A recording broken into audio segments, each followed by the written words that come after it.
Momento terapêutico com a Bispa Maria Vonilda. Bom dia, amigo ouvinte. Olha eu aqui novamente com vocês.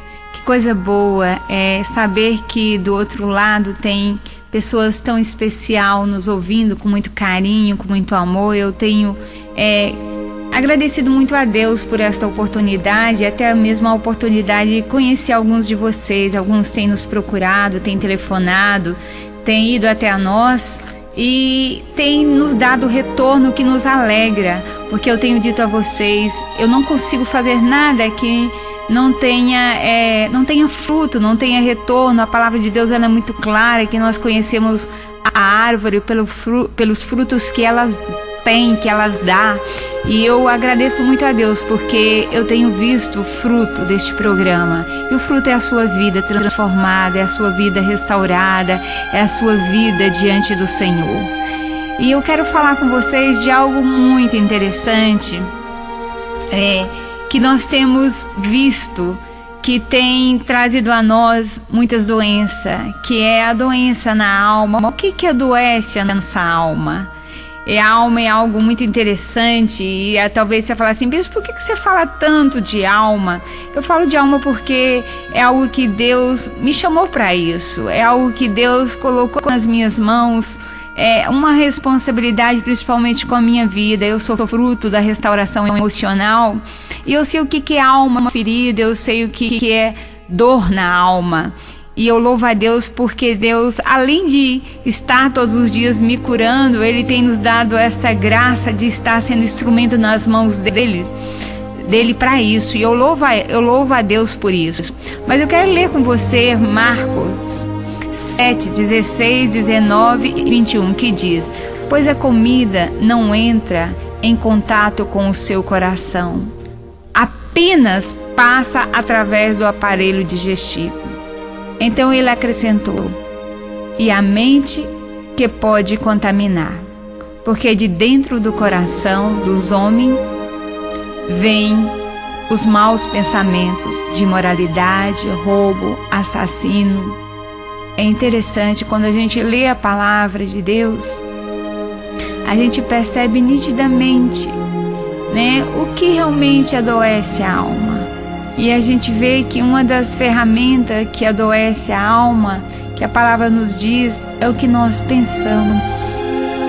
E o pensamento é o controle do nosso interior. Primeiro pensamos, depois guardamos. Depois falamos. Primeira coisa que nós ficamos, às vezes tem pessoas que ela fica o tempo inteiro pensando, quietinha num canto, e ali ela está maquinando, a mente dela está trabalhando com muitas coisas que não passa de uma doença, não passa de um sofrimento, não passa de uma amargura, não passa de uma tristeza, não passa de um desafio de ser perdido, de ser triste, de ser agoniado, de ser fora do propósito de Deus. E a gente vê que esses pensamentos, eles se tornam ação, atitude, sofrimento. E eu queria perguntar para você nessa manhã, o que você está pensando? Principalmente da sua vida. Tem um versículo que eu costumo dizer que esse versículo é meu, porque é um versículo que me fala muito. A palavra de Deus, ela diz que eu tenho que amar o próximo como a mim mesma. E se eu penso mal de mim, eu penso mal do outro. Qual o tipo de pensamento que você tem ao seu respeito? O que você pensa que você é? O que você pensa que você pode conseguir? O que você pensa que você é como homem? Como mãe? Como esposa? Como esposo? Como profissional? Como servo de Deus? O que você pensa ao seu respeito?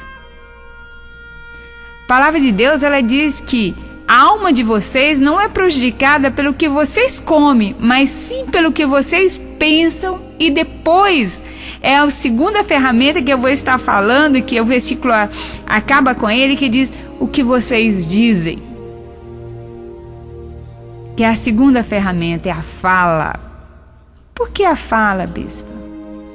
E eu não sei se você sabe, né, mas o mundo espiritual, eles não leem pensamento, mas eles ouvem vozes. Fala.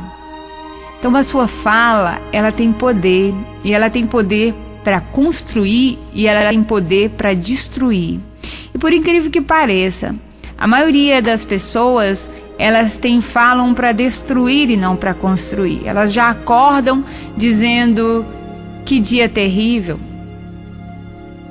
Ela já levanta, às vezes, brigando e não agradecendo e não louvando e não dizendo obrigado, Deus, porque eu estou aqui, obrigado porque o Senhor é o meu rei, obrigado porque o Senhor me concedeu mais um dia de vida, obrigado porque o Senhor me deu este carro para andar, o Senhor me deu este trabalho, o Senhor me deu saúde, o Senhor não me permitiu, Senhor, estar na rua como muitos estão, sem emprego, sem comida.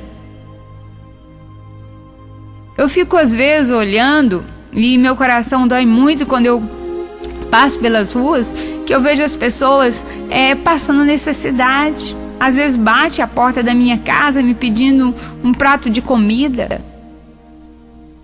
E a palavra de Deus, ela é muito clara: aquele que está em pé, cuide para que ele não caia. Mas eu preciso ter fala que realmente me leva a construir.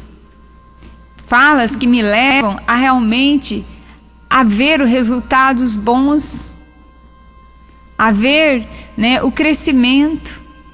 Então a mente, ela de imediato, ela fala. Então o seu primeiro cuidado é com a sua mente, porque é a primeira ferramenta que adoece você. Mas a segunda ferramenta, que é logo em seguida, é a fala. E a nossa tendência, uma coisa que eu tenho tentado, né, ajudar muito a igreja, é com a questão de nós pararmos e comentarmos a vida inteira o que é ruim. Nós precisamos comentar o que é bom. Nós precisamos olhar o ruim, resolver, não fazer de conta, porque tudo que a gente faz de conta, põe debaixo do tapete, amanhã nós temos que voltar e arrumar. Então eu preciso falar para arrumar. Falei, arrumei, eu preciso me despedir daquilo e comentar as coisas boas. E ver através daquela coisa ruim, trouxe um resultado bom. Então o que eu quero dizer para você, e também dizer isso para mim. Quando eu estou aqui falando para vocês, eu também estou falando para mim.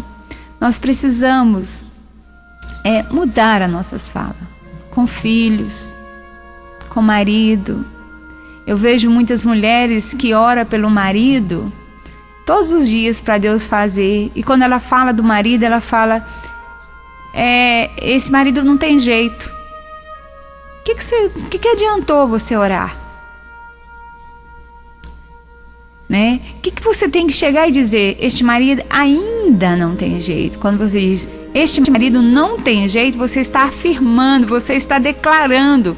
Quando você diz ainda, né, é uma coisa por um tempo, é uma coisa que você está aguardando Deus fazer. Então eu preciso mudar a minha fala. E nessa manhã, o que eu quero dizer para você? Se você quer tirar as doenças da tua alma, primeiro vigia, guarda, cuida dos seus pensamentos. Eu ouvia sempre o bispo Rodovalho dizer que a nossa mente não precisa e não é oficina do diabo. Nossa mente precisa ser oficina do Espírito de Deus. E eu não sei como você tem agido com a sua mente. Eu não sei o que você deixou entrar na sua mente.